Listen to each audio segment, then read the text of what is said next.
that when we look at the body of Islamic scholarship on this matter, we find something very different from what the decision of the respected brothers in the Fiqh Council have come to reach.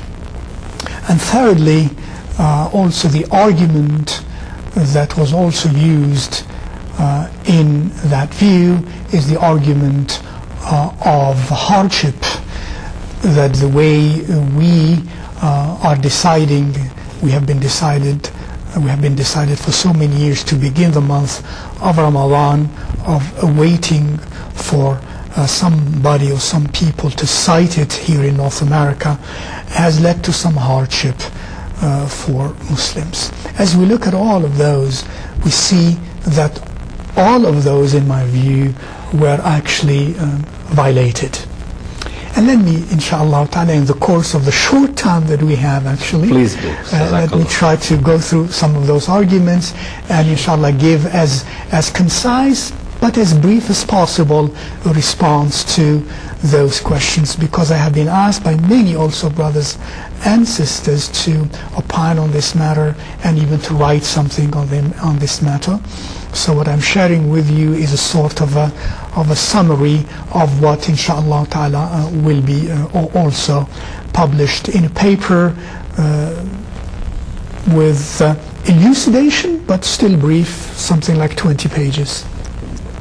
Now first, let me say that the texts from the Quran and the Sunnah that are very relevant to this issue are the following. I am not going to give every text.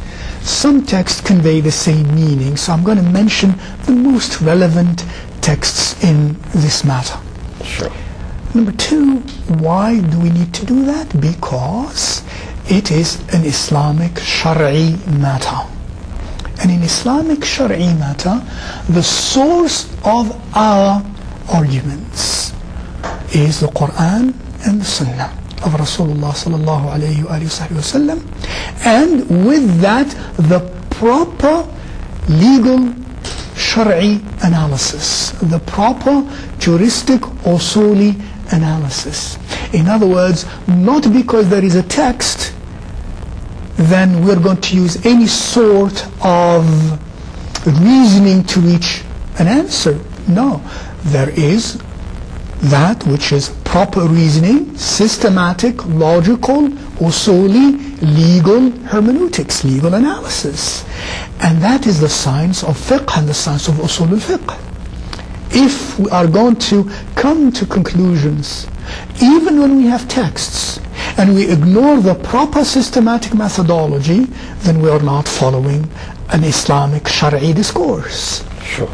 For example, when we have texts of the American constitutions, then the way to understand the texts of the American constitutions and how it applies in specific real legal matters, there is a methodology, there is an approach that the judges, the federal judges, and the judges and the experts of law have, and they have to subject that to that analysis. Not speculative analysis, not only general analysis.